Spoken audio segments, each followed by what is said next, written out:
Srimad Bhagavatam, Canto 9, Chapter 6, verses 39 and 40. Translation. Saubhari Rishi was engaged in austerity deep in the water of the river Yamuna when he saw a pair of fish engaged in sexual affairs. Thus, he perceived the pleasure of sex life, and induced by this desire, he went to King Mandata and begged for one of the king's daughters. In response to this request, the king said, "O Brahmana, any of my daughters may accept any husband according to her personal selection." Purport. This is the beginning of the story of Saubhari Rishi. According to Vishwanath Chakravarti Thakur, Mandata was the king of Mathura, and Saubhari Rishi was engaged in austerity while submerged deep within the river Yamuna. When the Rishi felt sexual desire, he emerged from the water and went to King Mandata to ask that one of the king's daughters become his wife.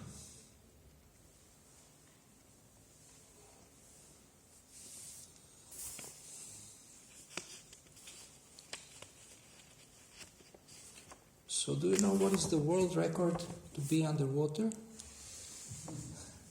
Anybody knows? Huh? Oh. But how long? Anyway, it looks impossible what is written here, but actually there are people who can stay for a long time under the water without breathing. So I don't know if he was breathing and how he was breathing. It's just inconceivable. But it says here that he was meditating under the water. And to meditate under the water, it may mean that you wanted to be in a place which is secluded, which is protected from sense objects, from ladies, from women, from, being distracted, to become attracted to the opposite sex. And it's not a likely place to get agitated by sex desire. But somehow, by the will of Providence, there was two fish, and they were engaged in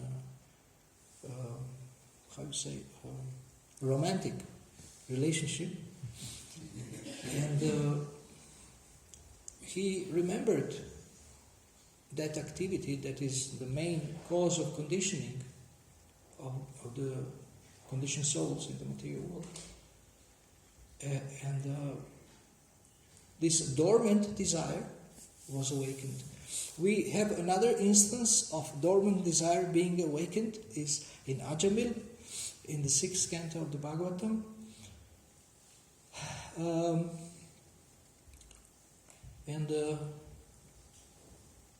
Maybe there is a couple of others in the scriptures. And we have another example of Haridas Thakur, who was also tested and tempted, but he didn't give in. He actually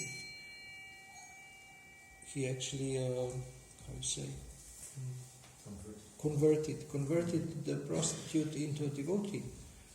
He was pretending that he is interested in having something to do with her, some enjoyment, but it was just a trick. And as we said before, that the reason why Saubhari Muni became agitated, because although he was engaged in austerities, and austerities can purify you, the seeds of material desires or sinful desires were not burned. So if the seeds are not burned, there is always a chance that they will sprout, that they will grow again.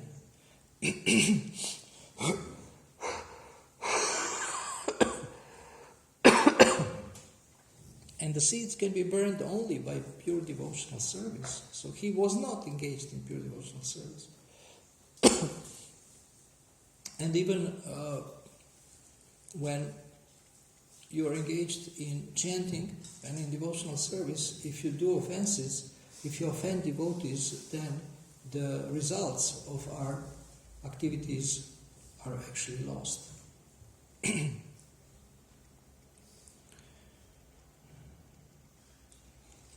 So, I believe that speakers on this chapter here will speak about Saubhari Muni many times, stories, and last time I also spoke a little bit about him. But now I would like to speak about something else which is related to this story. And I want to visit 5th canto, chapter 18, text 9. It's a famous verse. You want some water? Water, yes, please, thank you. Svastyastu vishvasya kala prasidatam dhyayantu bhutani shivam mitodiya manascha badram bhajatada dokshaje aveshyatam nomatira pyahaituki. This is Prahlad Maharaj speaking. May there be good fortune throughout the universe, and may all envious persons be pacified. May all living entities become calm by practicing bhakti yoga, for by accepting devotional service they will think of each other's welfare. Therefore, let us all engage in the service of the Supreme Transcendence, Lord Shri Krishna, and always remain absorbed in thought of Him. So why someone is attracted to sense enjoyment? We know we see in the story of Daksha that because he was attached to sense enjoyment, he was envious of devotees and of the Lord. And thank you. So this attachment to sense gratification and envy of the Lord and of all living entities go well together. So when one may say, I have nothing against God, He may be a supreme controller, but I'm also an enjoyer. So this is a symptom of envy of God, of His enjoyment. We want to enjoy sense gratification, and that means we are envious of the Lord. We try to imitate the Lord.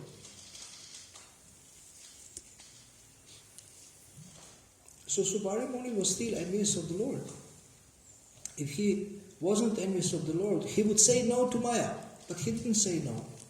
He was tried to fulfill his desires, and he got so much opportunity to enjoy.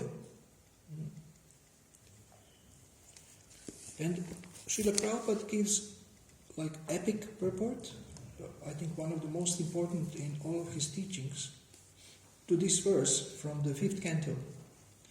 This chapter, where this verse appears, is called the residence of Jambudvip offer prayers. And this is a prayer of Prahlad Maharaj. So Srila Prabhupada writes, the following verse describes a Vaishnava, Vanchakalpatarubhyascha Kripa Sindhubhya eva cha Patitanam Pavanebhyo Vaishnavebhyo Namo Namaha.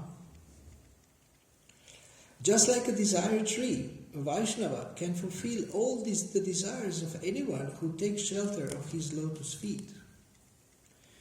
Prahlad Maharaj is a typical Vaishnava. What is a typical Vaishnava? He prays not for himself, but for all living entities, the gentle, the envious, and the mischievous. So typical Vaishnava is interested in other people's welfare. That's one of his qualities. He always thought of the welfare of mischievous persons like his father, Hiranyakashipu. Prahlad Maharaj did not ask for anything for himself. Rather, he prayed for the Lord to excuse his demoniac father. This is the attitude of a Vaishnava who always thinks of the welfare of the entire universe. So maybe by practicing bhakti yoga, by chanting the holy name, by participating in the activities, missionary activities of this movement, maybe sometimes you have felt that, oh my God, I would like that everybody gets benefited by this Krishna consciousness. Not only this planet, but the whole universe, but at least all the inhabitants of this planet. Maybe sometimes you felt like this. You didn't only feel about yourself, your own liberation, or your family, or those who are close to you. So one expands his magnanimity by engaging in devotional service. It says that the attitude of a Vaishnava is that he always thinks of the welfare of the whole universe. So how much time during the day you spend thinking of the welfare of others? You can ask yourself this question. Srimad Bhagavatam and Bhagavad Dharma are meant for persons who are completely free of envy. Paraman Nirmatsaranam. In the first canto it is said, Paramo Nirmatsaranam Satam. Therefore, Prahlad Maharaj prays in this verse, Kala Prasidatam, may all the envious persons be pacified.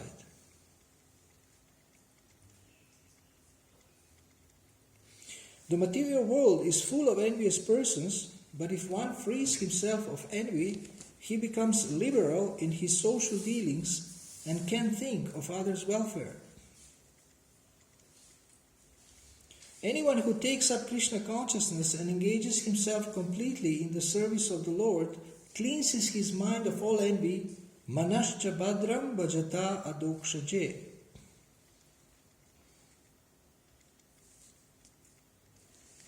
So, sometimes we ask, what is the symptom of advancement, of spiritual advancement?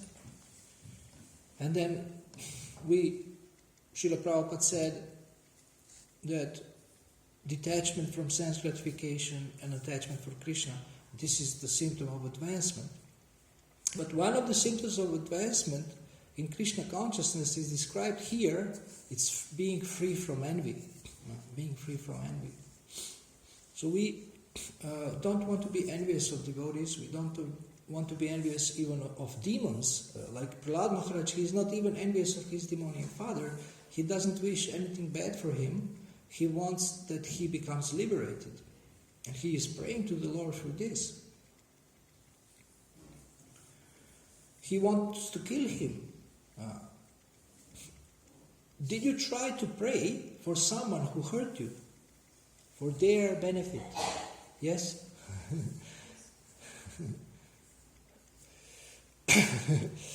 This requires really high consciousness to pray for someone who hurt you, to pray for their benefit. You may pray for someone who hurt you that they get killed. It's also a prayer. But actually, Prahlad Maharaj is praying that his father, who wanted to kill him, actually gets liberated from the material energy.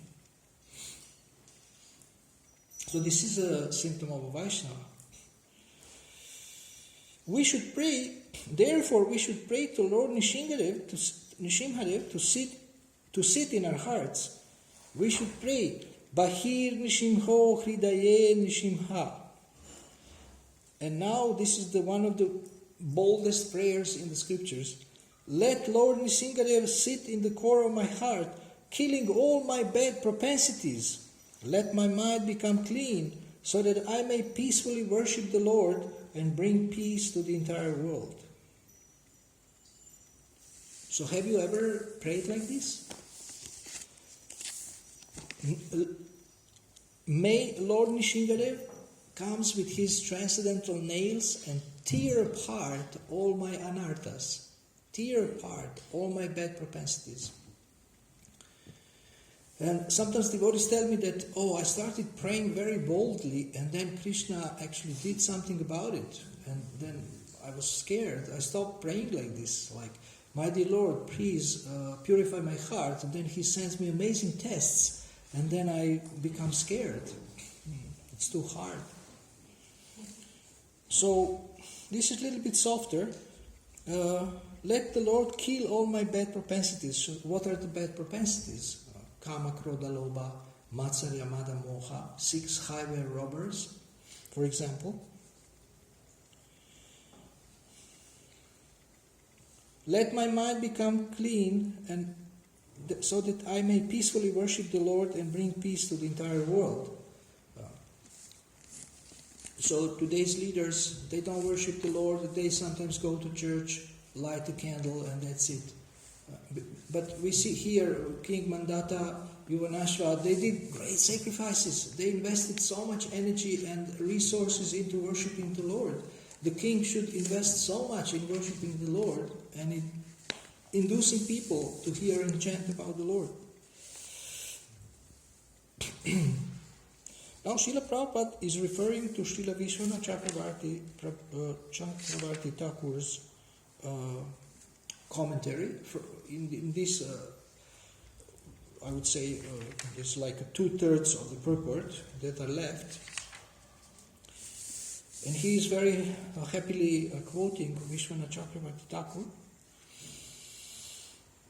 He said that Srila Vishwanath Chakravarti Thakur has given us a very fine purport in this regard. Whenever one offers a prayer to the Supreme Personality of Godhead, one always requests some benediction from Him. And you may say, well, pure devotees, they don't do that. But Srila Prabhupada says, even pure, nishkama devotees pray for some benediction as instructed by Lord Sri Chaitanya Mahaprabhu in his Shikshashtaka. But let's see which benediction. Ayi nanda tanuja kinkaram patitam mam vishame bhavam buddho kripaya tava pada pankaja stita duli sadrisham vichintaya. O son of Maharaj Nanda, Krishna, I am your eternal servitor, yet somehow or other I have fallen into the ocean of birth and death. Please pick me up from the ocean of death and place me as one of the atoms at your lotus feet. In another prayer, Lord Chaitanya says, Mama janmani janmanishvare bhavatad bhakti rahayituki tvai. Life after life, kindly let me have unalloyed love and devotion at your Lordship's lotus feet. In that same verse, it is said, Nadanam, Najanam, Nasundarim. I don't want wealth, I don't want followers, I don't want beautiful members of the opposite sex to enjoy.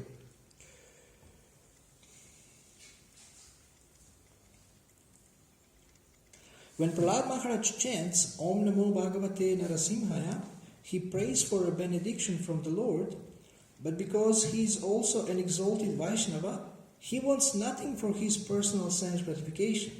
The second time Srila Prabhupada repeats the same point.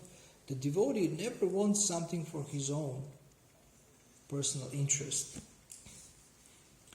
The first desire expressed in his prayer is Swastyastu Vishwasya. Let there be good fortune throughout the entire universe. Can you imagine this meditation? If somebody thinks about the good fortune spreading everywhere, and how can good fortune spread everywhere? Okay, but how? Krishna wants, we are convinced that Krishna wants it, but how this will spread in the practical manner?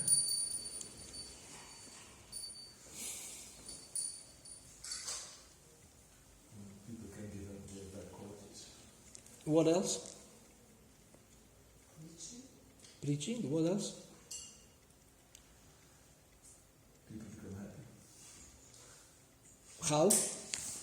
By? Chanting and dancing. Yes, by chanting. That's the Yuga Dharma. That's the process. By chanting the holy name, auspiciousness is created everywhere. And you can see it when you go to Brussels, Harinam. 25,000 people come to protest against fuel prices. The devotees are chanting. And so Krishna kindly brought 25,000 people to the street so they can hear the holy name. 75,000. That's 3 times more. Prahlad Maharaj thus requested the Lord to be merciful to everyone, including his father, a most envious person. So we don't want to become envious of people who are envious. You know that? Now, this is a famous example. According to Chanakya Pandit, there are two kinds of envious living entities. One is a... Snake. What? Snake. Snake. One is a snake, yes. And the other is...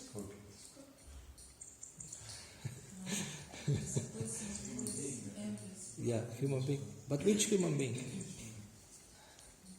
A man like Hiranyakashipu, who is by nature envious of everyone, even of his father or son. Hiranyakashipu was envious of his little son Prahlad, but Prahlad Maharaj asked the benediction for the benefit of his father. So like when I was in India, the only time I was in India, I don't want to tell you when, maybe you will faint, because there is so many devotees from all over the world, so some devotees, they have a tendency to criticize. Look at him, from all kinds of places in the world. Sometimes people are maybe strange or whatever. And then, so they criticize these devotees, and then there were devotees who criticize those who criticize. So they also criticize. So I was a little bit in that category, but then I stopped. You criticize those who criticize. So similarly here, you can become envious of those who are envious, but Prahlad Maharaj is teaching us not to do that.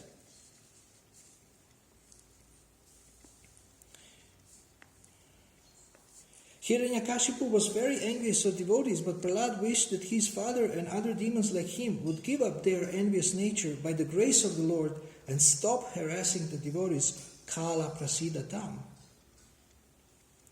The difficulty is that the Kala, envious living entity, is rarely pacified. One kind of Kala, the snake, can be pacified simply by mantras or by the action of a particular herb. Mantra ushadi vasha sarpa kalakina nivaryate. An envious person, however, cannot be pacified by any means. Therefore, Prahlad Maharaj prays that all envious persons may undergo a change of heart and think of the welfare of others. So you remember in the second canto there is a chapter called how?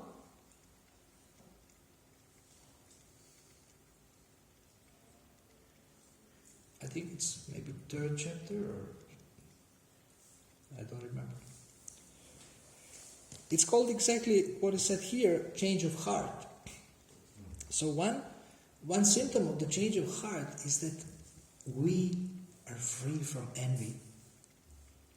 People speak about personal transformation, big seminars, big books, but they don't speak so much about this, about getting free from envy of everyone. Okay, so you have survived 2/3 of the purport, and now we have actually 3/4. We have one more paragraph. Don Srila Prabhupada gets excited about his vision, what will happen if Krishna consciousness movement spreads around the world. If the Krishna consciousness movement spreads all over the world, and if by the grace of Krishna everyone accepts it, the thinking of envious people will change. Everyone will think of the welfare of others. So you have a wonderful community here, and imagine when every member of the community, some members are very occasional, they come sometimes, they fly in, fly out, but some of you are permanently here. So imagine if everyone would think of the welfare of everyone else in the community. You see anyone from this community or from the nearby villages, and you think, how can I benefit this person? What can I do for the welfare of this person? How can I serve you? So what should we think about most of the day, or all the day, is how to benefit others by giving them Krishna consciousness. Therefore, Prahlad Maharaj prays, Shiva Mito Diya. So these 3 words are so important. In material activities, everyone is envious of others, but in Krishna consciousness, no one is envious of anyone else. Everyone thinks of the welfare of others. Now, this is the ideal. This is the ideal, how it should be. But we can see, unfortunately, that even in the Krishna consciousness movement, people are envious of each other. And this is not good. So we should avoid that. So we should always examine ourselves, examine our motives, examine our perception or critical mentality, and ask ourselves, am I envious of anyone in the community of devotees?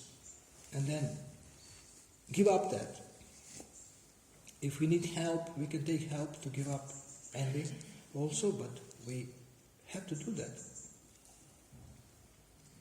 Therefore, Prahlad Maharaj prays that everyone's mind may become gentle by being fixed at the lotus feet of Krishna, Vajatad Adokshaje. So is our mind gentle? How come if your mind is gentle, your words are harsh? That means your mind is not gentle. Or our mind is not gentle if our words are harsh, if our words are rude. But Prahlad Maharaj says that let everyone's mind become gentle by being fixed at the lotus feet of Krishna, Bhajata Dadokshaje. As indicated elsewhere in Srimad Bhagavatam, and we know where it is, it's in the 9th canto, Savai Mana Krishna Padara Vindayo. So who said this? Savai Mana Krishna. Savai Mana Krishna Padara Vindayo. Gunanu Varnana? It's quoted in relation to Ambarish Maharaj. Yes.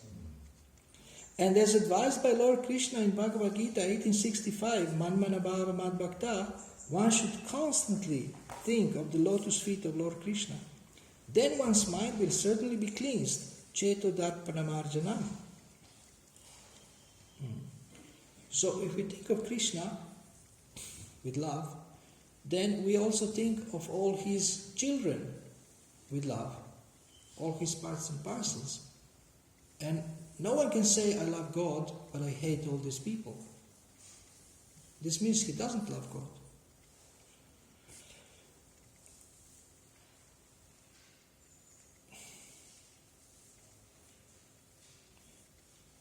Then, if one thinks constantly of the lotus feet of Lord Krishna, his mind will certainly be cleansed. Cheto Darpana Marjanam. Materialists always think of sense gratification, but Prahlad Maharaj prays that the Lord's mercy will change their minds and they will stop thinking of sense gratification.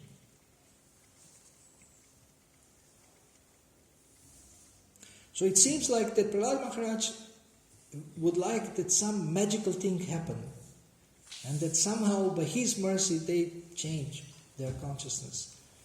But we see that it's not so easy. It doesn't happen automatically. We have to work so hard to change our consciousness, invest conscious effort, work hard, avoid offenses, chant, hear. It takes so much effort. But he wants that Lord does this simply out of his mercy. If they think of Krishna always, everything will be all right. Some people argue that if everyone thought of Krishna in that way, the whole universe would be vacated because everyone would go back to Godhead. So what's wrong with that? However, Srila Vishwanath Chakravarti Thakur says that this is impossible because the living entities are innumerable. If one set of living entities is actually delivered by the Krishna consciousness movement, another set will fill the entire universe. So unfortunately, there is always foolish living entities like us. We wanted to come to the material world, and there will always be candidates, customers for the material world. And the universe will not be vacated. But we don't want to stay here, or at least we don't want to stay in the material, in the lower consciousness. We want to elevate our consciousness, and if we stay here, then we want to stay and serve Krishna and preach and help others become Krishna conscious. So this is a great lesson from the 5th canto, and If one gives up envy of the Lord, then he will never come into a situation like Saubhari Muni, to try to imitate the Lord, to be the enjoyer in the material world, and get entangled. The end of the story of Saubhari Muni is a happy end. He has become sane, he has come to his senses, he has concluded that he should pursue spiritual life.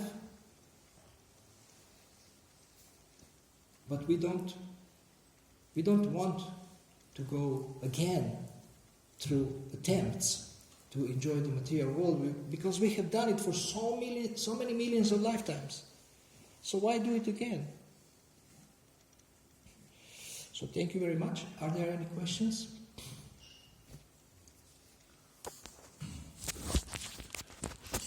You mentioned that, okay, even in our community, we are enemies of each other. So, should the first step towards that be that we accept that? Because after all, we are unified. We have to start somewhere. So, naturally, people that have shortcomings and flaws, so we accept as a first step. Because if we, going to say, okay, this and this, you're going to start fault finding, then you get nowhere. Then you also get affected. We can accept, but I would say that we should admit. You can accept and maybe be at peace with it. Like, okay, I'm envious, what can I do, But this is not the way to accept that we are envious. The way to deal with this is to admit or to become aware, oh my God, there is so much envy in my heart. I have to work on this very hard. That should be the conclusion. I have to work on this very hard. I hate it. I don't want to have this. I don't want to have this in my heart. So let me start acting in a way that will purify me of envy. That means let me start to serve devotees. What can I do for you? What do you need in order to succeed? We have tonight at 6 o'clock the second Saturday. Last Saturday there was 10 devotees kindly coming to the seminar. Happy devotees succeed. And we had 6 themes, and it's on the bulletin board. But tonight we will speak about the power of inner dialogue, how you talk to yourself. So this is also related to this, that you can talk to yourself in a non-envious way. That you speak to yourself that, okay, how do you think? How do you think? How do you speak to yourself? What is your inner dialogue? Your inner dialogue may be, how can I serve this devotee? What can I do for this devotee? The Bible says, love thy neighbor. We need this in ISKCON so much. To love our neighbor. Who is your neighbor? Physically or, even online, maybe your neighbor. So do you love your neighbors? Your Facebook friends? Do you know who they are? What they need? How will you help them? Who is your physical neighbor? You can put an anonymous gift in front of their door if you are not envious. Cheese from Bhakta Pranadhana Prabhu. Imagine you wake up one morning, you open the door and there is cheese. And you say, oh my God, I feel like becoming a mouse. Now ice cream is gone, but there was ice cream. And imagine you wake up one morning and there is ice cream in front of your door from the restaurant.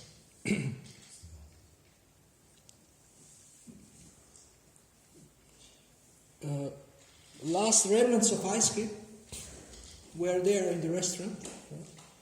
Now you are listening very attentively. And so these devotees from the restaurant very kindly said that, this is free. You can just give a donation for deities, something, little coins. And I got, they have this white box big box, in the restaurant for takeaway. So they offered me, it's a very interesting story. They offered me this small paper cup. This is like small paper cup. And no, you can get very little ice cream in this small cup. And I said, do you have a bigger cup? So Edwin Prabhuji, he took out this one, and I said, yes, this is the one. So he filled it up. And then it was even not flat, but it was like this. And I went out, and Yadu Vamsha Prabhu was there sitting, and he looked at me carrying this, and he said, bon appetit. And I said, Prabhu, this is not for me. This is not all for me. There is kids there, like in this college house, and one kid at least. So, why I'm saying this? Because we may get some amazing thing like 1 kilo of ice cream or half kilo of ice cream, but we should not take it all for ourselves. I mean, this is like about anything. Whatever you get, you think, okay, how can we share this? Not only whatever you can get. Sometimes there is something from the restaurant coming into the kitchen, so you see, wow, this is so good. Maybe I can take everything. But then you think, oh, well, I'm not alone here. There are so many devotees, so let's bring it to somebody else also. So this is the moment when you are trying to be selfless, and thinking that, okay, it's not only about me. And sometimes you want to give away everything, even something you wanted to enjoy.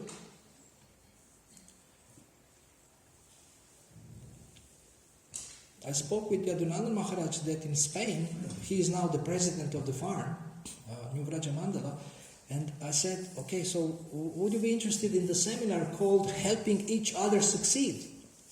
And he said, oh yeah, that's a great title. So, I don't know, maybe February or sometime we will have this, and I'm preparing the points. But in any community, this principle, it's called HEOS, H-E-O-S, HEOS, helping each other succeed, is a very powerful principle. It's based on the verse from the 4th canto where Prachetas were blessed by Lord Vishnu because of their friendly relationships. I'm so pleased by your friendly relationships that you can ask any benediction from me. Prabhu, please don't speak, because this Prabhu, I don't know how, but whenever I don't come at the same time. I occasionally come and usually, look for some food. And every time I come, almost every time I meet him, and with a big smile he asks me, what do you want? Can I give you something? It's so charitable. It's always carrots and fruits and all kinds of exotic fruits. So very, very kind. Thank you so much. You are so kind. So with devotees who have this kind of attitude, I think this community can thrive when you always have someone who is thinking, how can I give something to others? And yesterday I read an amazing sentence. There is a small ebook about how to write a personal mission statement. And the man said, the more you give, we know this saying, the more you give, the more you get. You know that, everybody knows this. The more you give, the more you get. Okay, we have extended this to say, the more you give, the more you get, so you can give even more. But he said, the more you give, the more you live. Live, not leave, live. So giving gives you life. Why we are depressed? Because we are not giving enough. We think we are depressed because we are not getting enough, but actually we are depressed because we are not giving enough. Why? Because this is our nature. Sanatana Dharma means we want to serve, we want to give. And if we don't do this enough, so in the evening, you can ask yourself, why I'm so down, why I'm feeling so low. I'm sure the reason is, the diagnosis is, because you have not given enough today. What? Anything, anything. Enough hugs, smiles, money, ice cream, anything, fruit, whatever.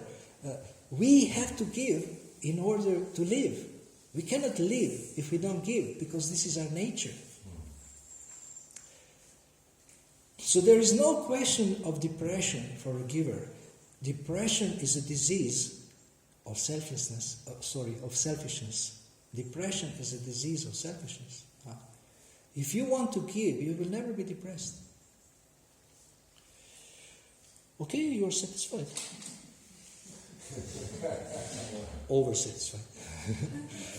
Any other?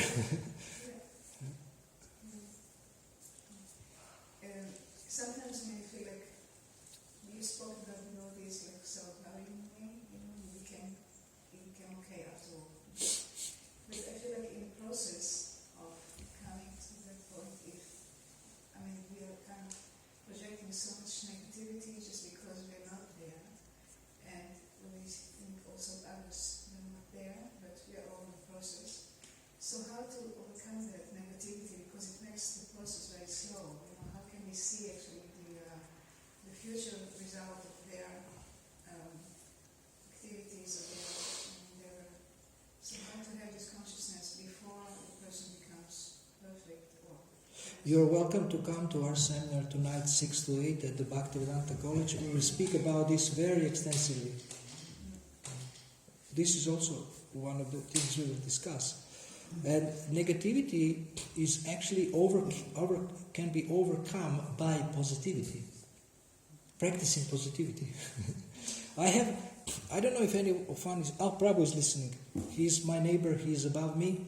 He's always listening. I have an online live course every day, 10 minutes a day, called Excuses and Our Success. I didn't want to offer it here because maybe it's too much for the first time. I offered the seminar that you gave a title to, Happy Devotees Succeed.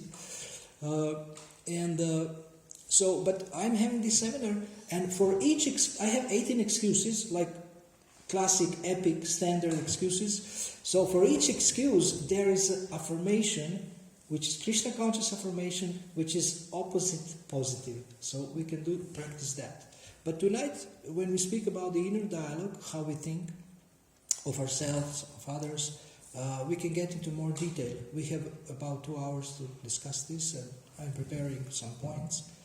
So every one of you is welcome to come at the Bhaktivedanta College Library, 6 to 8. Okay? Srila Prabhupada ki. Yeah.